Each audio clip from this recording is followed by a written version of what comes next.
അനീഷിന് പറഞ്ഞ കാര്യം വീണ്ടും വീണ്ടും ആവർത്തിച്ച് പറഞ്ഞ് ഇറിറ്റേറ്റ് ചെയ്യുന്ന ഒരു കാര്യം. കണ്ണടച്ച് കിടക്കുന്ന ഞാൻ കണ്ടു, കണ്ണടച്ച് കിടക്കുന്ന ഞാൻ കണ്ടു.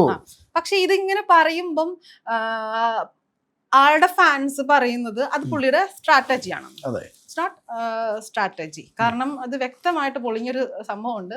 ഒരു പ്രാവശ്യം എന്റെ മനസ്സിലാക്കലാണ് കേട്ടോ, ഇത് എത്രത്തോളം ശരിയാണെന്നുള്ളത് എനിക്കറിയില്ല. പുറത്തിറങ്ങിയാൽ ഡെഫിനറ്റ്ലി ഞാൻ അനീഷിനെ പരിചയപ്പെടും. എനിക്ക് പരിചയപ്പെടണമെന്ന് ആഗ്രഹമുള്ള ഒരാളാണ്. അപ്പം പുള്ളിന്റെ ഒരു എപ്പിസോഡ് ലാലേട്ടൻ വന്നിട്ട് എപ്പോഴും പുള്ളിക്കൊരു ഇത് കൊടുക്കുന്നുണ്ട്, സ്പേസ് കൊടുക്കുന്നുണ്ട്. കാരണം പുള്ളി പറയുന്ന രീതിയും ഒക്കെ എല്ലാവരും ഒന്ന് മാറിയുന്ന പുള്ളി ഒരു മൈൻഡ് ഗെയിമറാണ് കുറച്ചൊക്കെ, ഏറെക്കുറെ.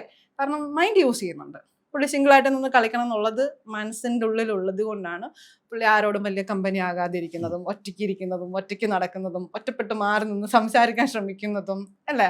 അപ്പൊ അത് പക്ഷേ ഒരു ട്രോമ കടന്നു വന്നൊരു സിറ്റുവേഷൻ ഇവരെടുത്ത് ലാലേട്ടന്റെ ഒരു എപ്പിസോഡിൽ ഇട്ട് കാണിച്ചു കൊടുക്കണ്ടായി. അനീഷ് നിങ്ങൾ എങ്ങനെയാണ് ബിഹേവ് ചെയ്തെന്ന് നോക്കൂ. ഇത് കണ്ടിട്ട് പുള്ളിക്ക് തന്നെ ഞാൻ ആ എപ്പിസോഡ് ശരിക്കും കണ്ടതാ.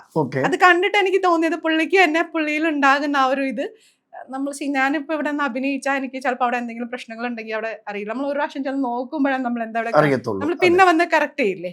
അതുപോലെ പുള്ളി ഇത് കണ്ടപ്പോ പുള്ളി ഇത് അണ്ടർസ്റ്റുഡ് ആയി.